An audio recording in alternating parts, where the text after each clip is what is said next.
What's up, everybody? Thanks for listening to the Whatcast. This episode's coming to you from both the past and future. We're recording this beforehand, but Mike is currently on vacation. Yeah, I am. I'm beaming in from the future because I didn't do it in the past. Way she goes. I mean, it's kind of what happens when you follow an evil Time Lord. There's just you really don't get a break. Even when you get a break, you don't get a break. Way she goes. Yeah, I believe it. So, to cleanse our palates of UFO talk and comic books, we're going to talk about sea monsters. And I goddamn love sea monsters. Do you think folks are intrigued by sea monsters because of the unknown, unexplored aspect of the ocean? Yeah, and also because anything that's gigantic and potentially, well, I don't want to say cannibalistic because they're not human. Anything that's giant and has the potential to make a meal out of us is fucking terrifying. And when you're in the ocean, you've got that added level where that's not your terrain. You know, you're anything that lives in the ocean can outmaneuver you in a body of water. Like, what are you gonna do? You're fucked, man. You're in the water. You're at the mercy of whatever is there. And just that alone is terrifying.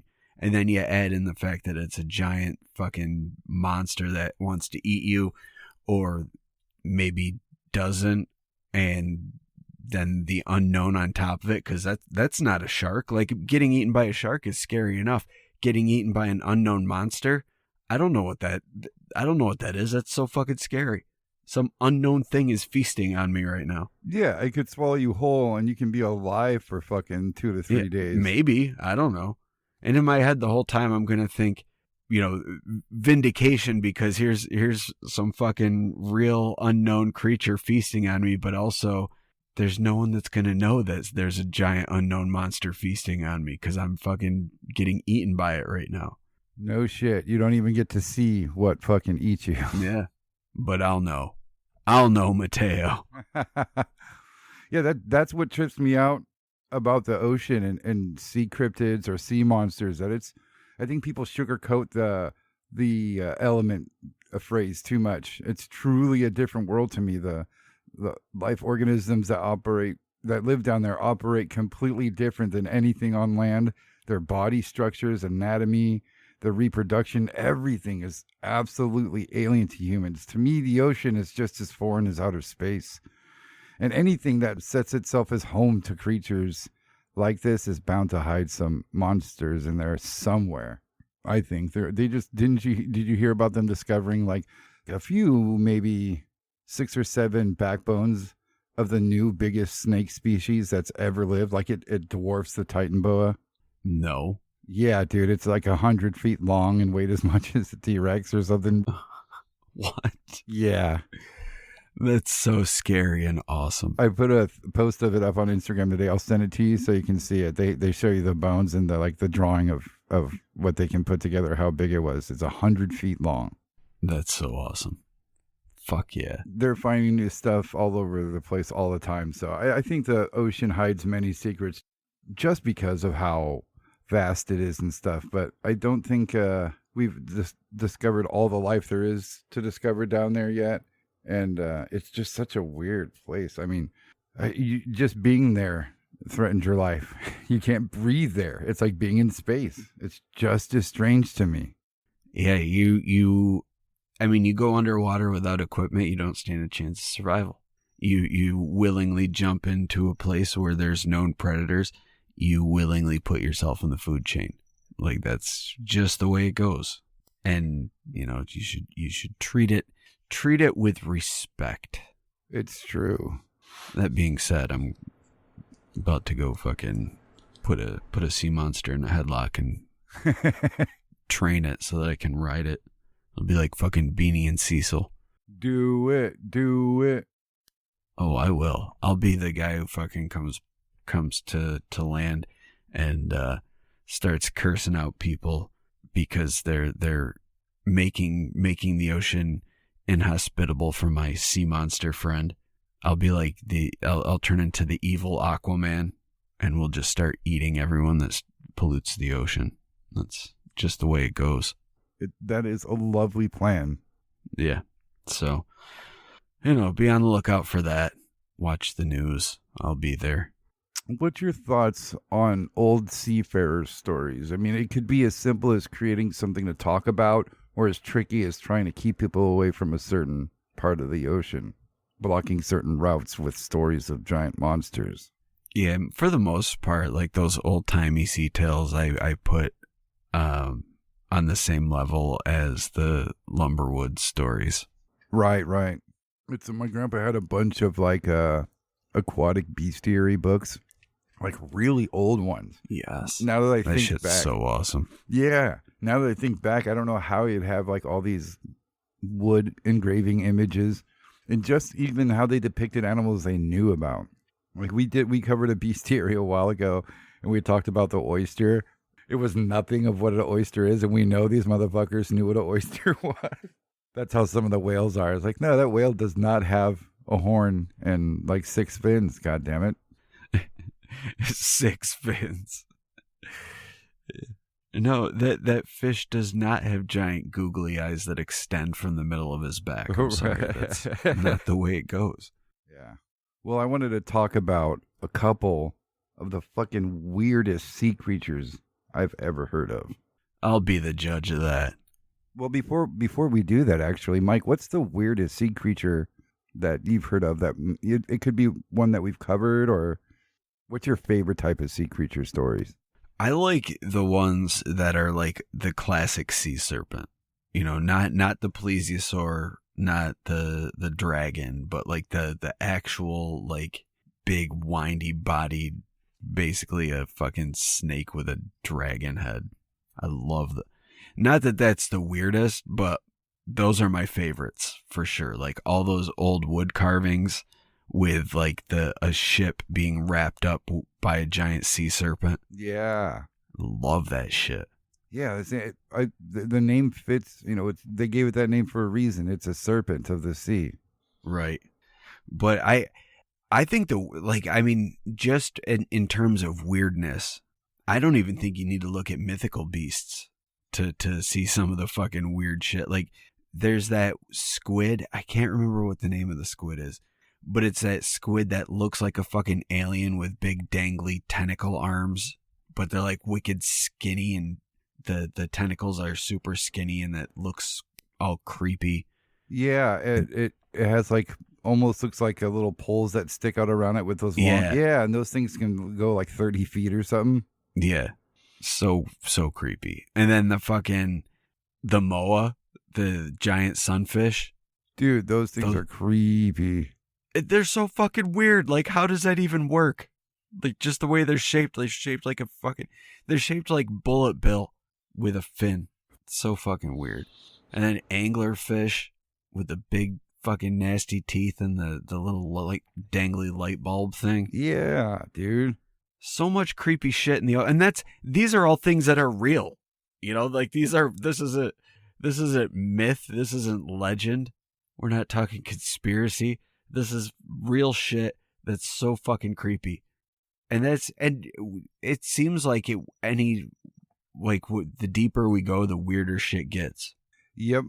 Just wait till they explore in the ocean real good. All the weird shit. They're going to find fucking sentient blobs on the ocean floor. Yep, it's going to literally be the movie Abyss. Yeah. Oh, God. Yeah, I mean, we've probably talked about this before, but was it just me, or was that movie absolutely fucking terrifying?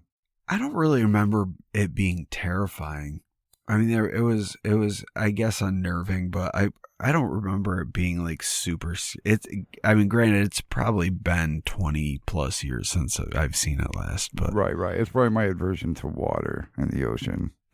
Yeah, I'm sure that has a lot to do with it. I hadn't developed those feelings yet, Mike.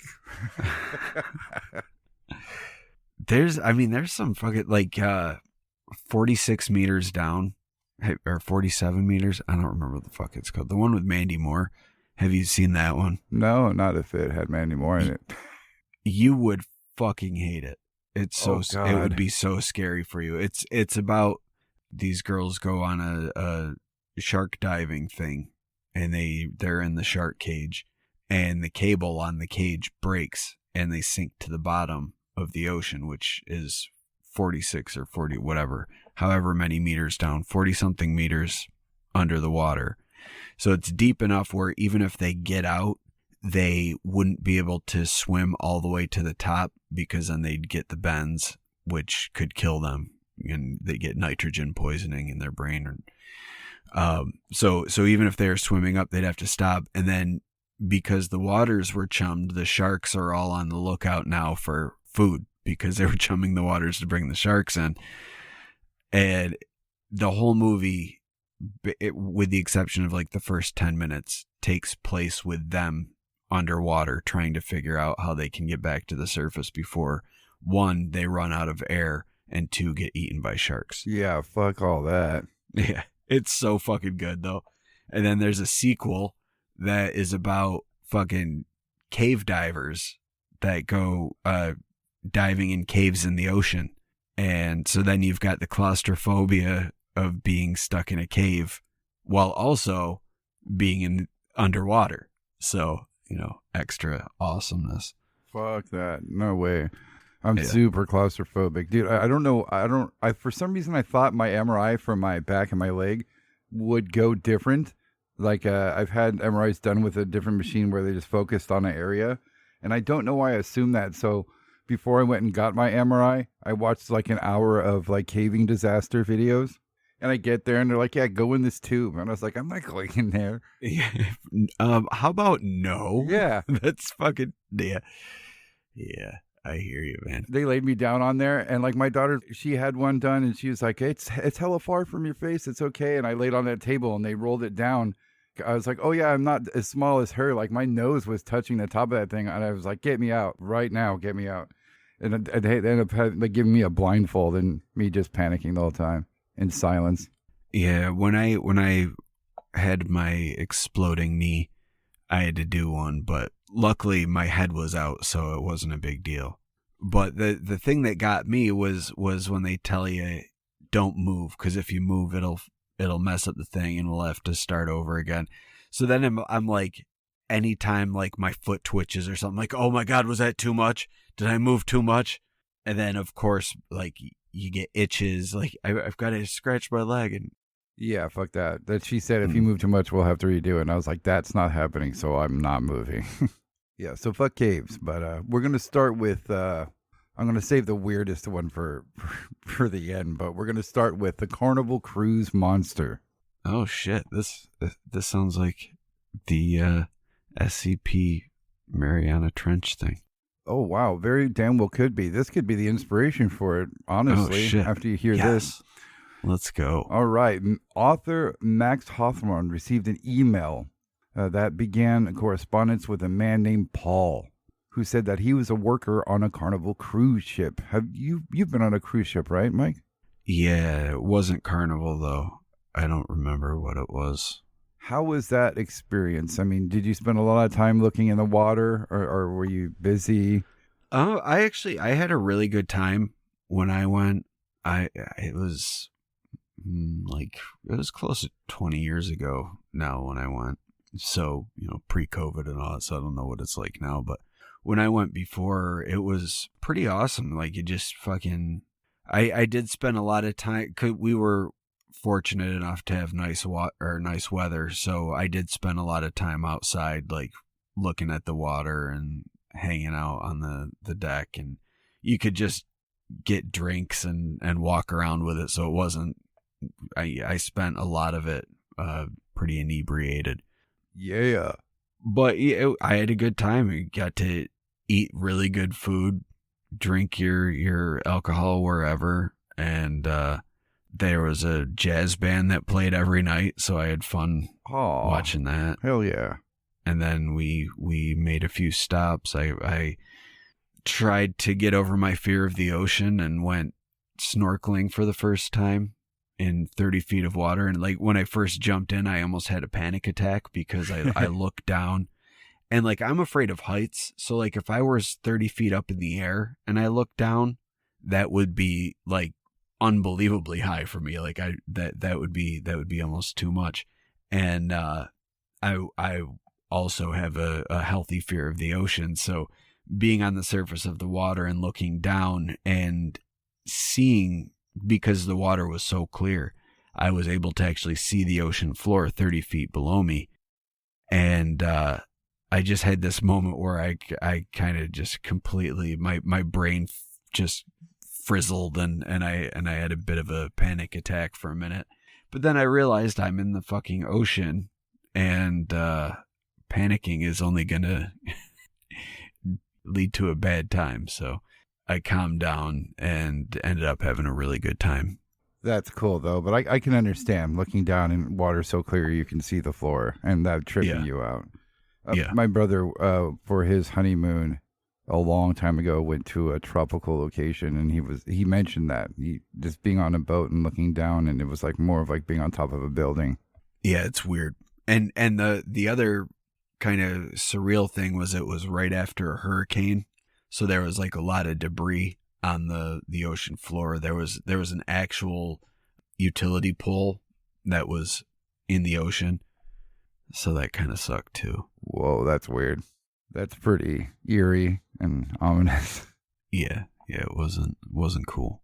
Well, Paul, the Carnival cruise ship worker, claimed that he, along with a small group of passengers, saw an unidentifiable creature while they looked off the side of the cruise ship in the Gulf of Mexico in 2014. It was described as black and shiny with tight, thick, leathery skin. It was only out of the water a little bit. Paul said that the visible portion of the creature was at least 50 feet. 50 feet. 50 feet. And he said that he came to that conclusion by knowing the fuck he's talking about because he works on a cruise ship. And it just so happens that the ship's lifeboats were nearby. And he knew those were 30 feet themselves. And he said this thing was way bigger. And he was positive it wasn't a whale. Okay, we'll get into a little bit more of his description. He said that it didn't breathe through a blowhole like a whale. Instead, it surfaced and swam along the ship for about 30 seconds and took a deep breath. And it said it was more like a crocodile. He also described it as whale size. That sounds like remember the sea monster from World War I? Yeah, exactly. That was launched into the air from the explosion after the torpedo. That was also described as like a giant 50-foot crocodile. Mm-hmm. Paul also described it as whale size, but that it wasn't thin and long like a whale would be, and that it had a thick and powerful neck, and that it was a very broad animal.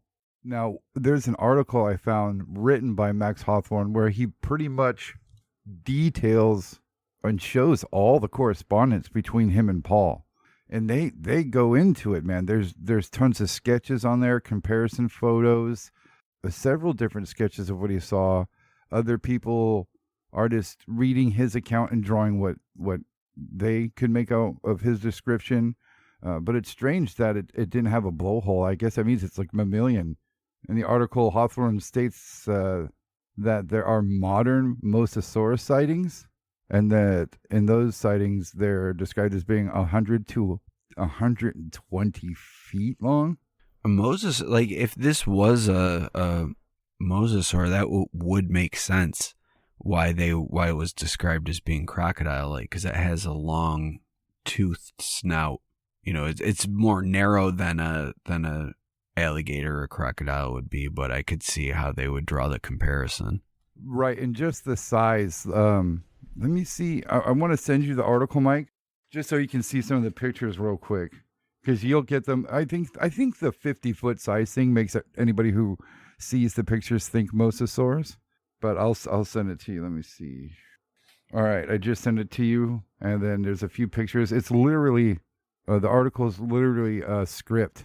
Max, blah blah blah blah blah. Paul, blah blah blah blah blah. And he sends him a photo. Did it look like this? No, it looks like this. So the article is amazingly detailed, a great documentation of taking this report from somebody. But he gives him several different. He describes a shape. Max draws some shapes that looks like, and what's closest to it. Then he ends up drawing the shape, and an artist draws it. It's amazing documentation. Wow, there's so much here, and then an interview on top of it. Right. It's like the perfect modern day sea monster sighting report. Hats off. That's fun. Yeah. Yeah, I remember hearing about mosasaur sightings, but I never really looked too much into them. I just kind of chalked it up to being like the megalodon sightings. Right. But I mean, that would make sense. Again, based on the description, but does it show that it really happened? You know, or was this just some guy making up a story? He saw Jurassic World and now he's telling his own story. Right. The author of the article points out this is literally the plot for this B horror movie where a cruise ship is attacked by mosasaurs. And yeah, at least the guy gives his name. If you guys have anything you want us to cover, send it to us. It's getting harder and harder. Everything, even like reputable things I used to go through sources, has turned in from Jim Smith with his wife, Patty Smith, had this encounter to anonymous person said they saw this. Anonymous person said they saw that. It's getting scary out there trying to find something. I don't know. I don't want to turn into one of those podcasts or whatever, how you listen to us that just covers unknown stories, like a Reddit channel or something. You mean like we did a couple weeks ago? What do you mean? Which one? The one with the one we just released on Tuesday. Oh yeah, the whistle. That's to be expected. That's a whistleblower story, though. It's an anonymous whistleblower through 4chan. But yeah, we'll see. You made that clarification, and we don't do that often. So I just don't want it to be more often. I don't want to have to rely on unnamed accounts, you know. I gotcha. I understand. So mosasaurs makes sense to you? If it's a real story, yeah. Yeah. If it's not just a Jurassic World fanboy, which I'm not convinced that it's not. I wonder, did Jurassic World come out in 2014 or something? Yeah. So maybe not. I don't know. Maybe. I don't know. See, I mean, if he works on a boat, I wonder how long he worked on a boat. I wish I had time to read that whole. It's long. It's so much stuff. But I wonder how much experience he had being on the water. I wonder if he was with a group of people. They snuck on some lower deck to go smoke a joint or something. Who knows? Were they hammered? It's a fucking cruise ship. They were on mushrooms. Yeah. All right. Well, the next one we're going to cover, it's probably like the best name for a band we've come across in this year so far. This is the tale of the deep aquatic Abominable Snowman. No. The deep aquatic Abominable Snowman. Yes, sir. Fuck yes. I knew you'd like this one. All right. So is it as cool as I think it should be? 100%. I don't know if I would go with Abominable Snowman. We'll go through the description of the creature, but I mean, this is authentically reported by somebody who wrote plenty of books on the paranormal. All right. Let's hear this. Let's hear it. I'm excited. All right. That would be Charles Berlitz. He wrote a book in 1977 called Without a Trace. And in that book, it recounts a sighting that's one of the strangest fucking things I've ever heard. In 1968, Bruce Monnier, a commercial Miami-based diver, was working in the Bahamas. They were testing a new diving suit, and he has a lot of quotes from there, so I'll read some of these quotes. Bruce says, "We were south of Great Isaac Light, near the drop-off. I was at the bottom while I was being trolled on a line behind a 30-foot boat built especially for diving and salvage work. I can see a sandy bottom at 35 to 40 feet. It was deep enough to see ahead of the boat. At some point, some sort of round turtle or big fish around 200 pounds became visible. I went lower to get a good look. It turned and looked at me at a 20-degree angle. It had a monkey's face with its head protruding out of the front. It had a much longer neck than a turtle, about 4 times the length of a human neck. It rotated its neck like a snake and watched me. Its eyes were like that of a human being, but enlarged. It looked like the face of a monkey with especially adapted eyes for underwater vision. When it got a good look at me, it took off using some form of propulsion that came from underneath. He said the creature disappeared into a cave under the overhang of the drop-off, and he didn't see it again. He was asked if it was a turtle or a giant sea turtle, and he said, quote, "I've caught and sold hundreds of turtles, and this is definitely not one." And he went on to describe it as an underwater abominable snowman. And he said, quote, "I think it's some unidentified species. It may be a newly developed one or a very old one that we haven't seen before." I just wonder why he would call it an abominable snowman instead of like an underwater ape man or something, you know? I think for the time, I mean, I just today, actually, I was looking up cryptids and stuff, trying to find information on these cases, and it came to like underwater cryptids and land cryptids, and the entire fucking listing of land cryptids were just different names for Bigfoot. So, I mean, in 68, somebody who's not too acquainted with cryptozoology is going to have maybe one or two reference words to describe a Bigfoot. And, you know, Abominable Snowman was on the cover of 1,000 comics and movies in the late 50s. Yeah, you're probably right. And early 60s. So I think that's just his reference. But he does refer to it having a monkey's face multiple times. Yeah, yeah. But I mean, there's fish that have human teeth, and there's fish that have what I mean, I wouldn't say a human face, but humanoid face. But how big did he say this thing was? He says it was about 200 pounds. That's all it says. Okay, so we're talking pretty big then. Oh yeah, that's pretty big for any type of creature. And that's one thing I wanted to ask you about. You say, you're talking about fish with human teeth and human facial features. There are so many videos, and I mean, just people finding the creepiest shit in the ocean. That's not really anything that's fucking known, and people kind of just go, "Whoa, that's weird." There's a lot of weird deformities that happen to creatures in the ocean. Like, what do you think about that? What do you think about have you seen some of those videos where people are just pulling up shit and you're just like, what in the fucking name of God is that? Like, even the people in the video are reacting. They're like, "I have no idea what this is. I've been a fisherman for 25 years. I've never seen anything like this." Yeah, I've seen some weird shit, and like, there was one thing that you sent me, I remember way back when we first started this, and Oh God, I might gag if it's what I'm thinking. It's like a weird worm thing with teeth, but there's like multiple of them. Oh, okay, yeah, I remember that. And you sent it to me. And you're like, "What the fuck is this?" And at the time, I didn't know what it was. But recently, I actually follow this biologist on YouTube, and she was doing this video of basically just that things that you would see on the internet that seems like a monster but is actually something mundane. And so she talks about this thing, and what it was because in the video it looks like it's one thing with multiple like fanged heads, but what it is multiple worms that the guy was holding together. So it looked like it was one organism, but it was one. And I don't remember it wasn't worms. It was a type of jawless fish.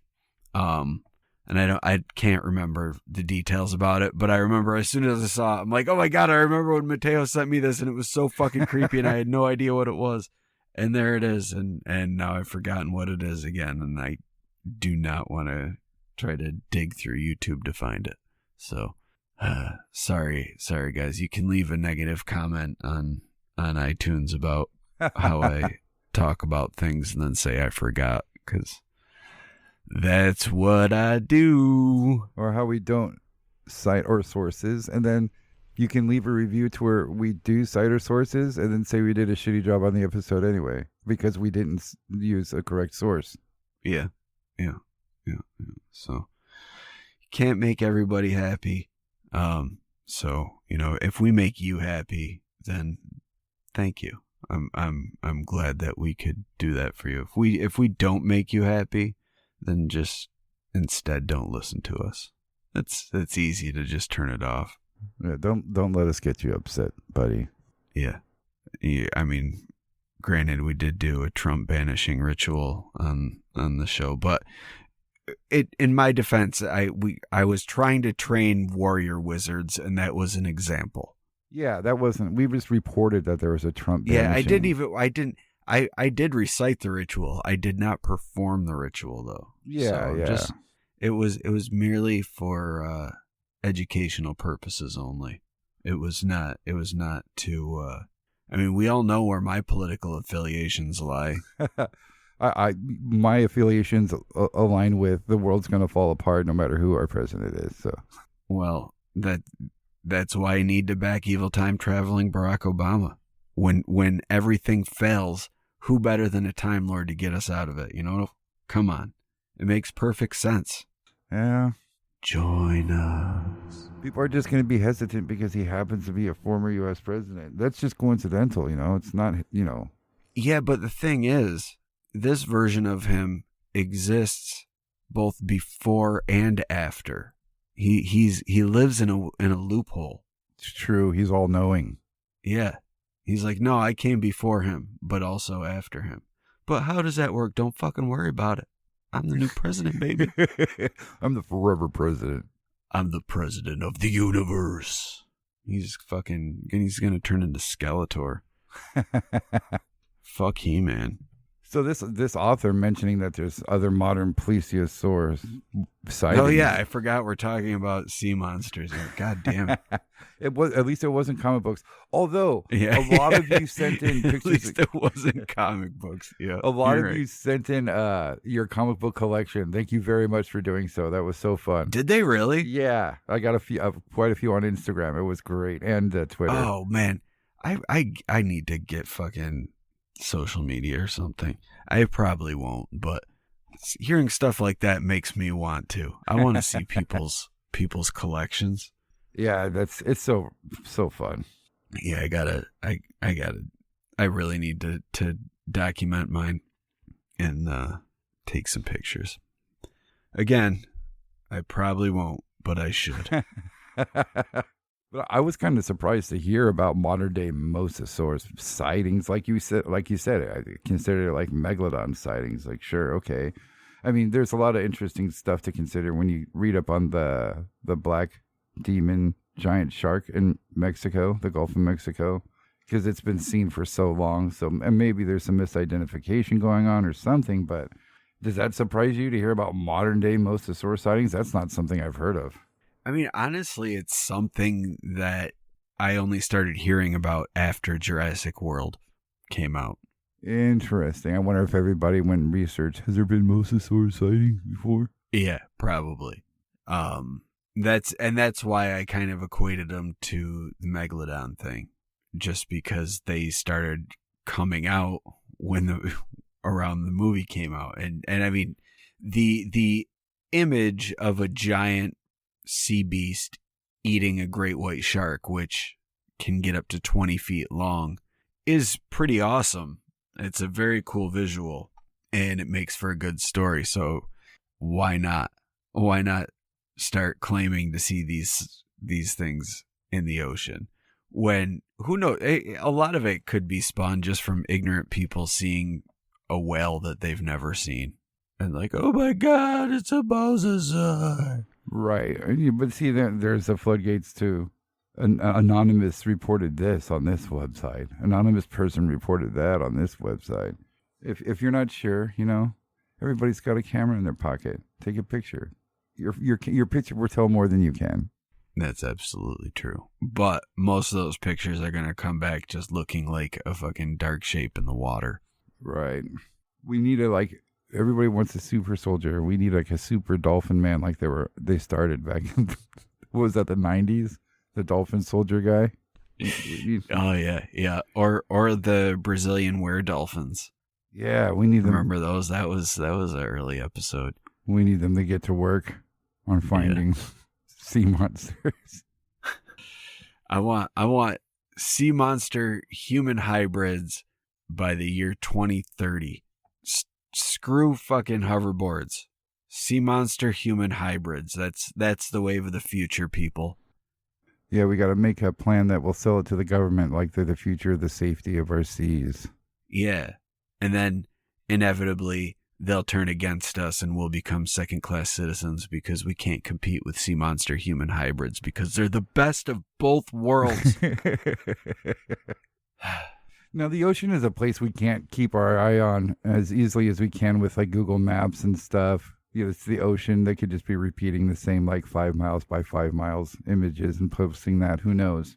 Do you think that they're going to, I mean, we joked about this, but do you think they're going to ever launch a team or a ship that's meant to investigate the ocean for anomalies since they're investigating UFOs? Or do you think maybe coincidentally they'll find something strange investigating UFOs? Do you think they'll start studying the ocean more? I don't know. I mean, I'm sure if there is a tie, if there's a absolute definitive tie between unexplained phenomenon and the ocean, then yeah. But I don't think that it's going to be like a widespread thing. I think right now that's kind of like the Navy doing sonar research and things like that. There are some organizations that have been working on mapping the ocean floor, but just mapping the ocean floor doesn't necessarily tell you about what's down there, you know, necessarily, because you're just seeing the topography, so you're not seeing what's actually living down there. Right. It just seems like, you know, any new submarines developed by some millionaire instead of the government or some type of official research program or agency. I think they're intentionally ignoring the ocean. Intentionally? Yeah, I was kind of thinking after I read that underwater Abominable Snowman story. He said something about its eyes being adapted for being used underwater, but they were humanoid eyes. So if we're to believe all the stuff we talked about last week, USOs, underwater bases, and clearly there's evidence on, we both had our opinions we talked about on the shows, but there's either way, there's evidence of both, plenty of evidence of both. Do you think these fucking things would be advanced enough to genetically engineer themselves to be able to live in the water if they know they're going to be living in the fucking water? Could this thing have been some type of alien?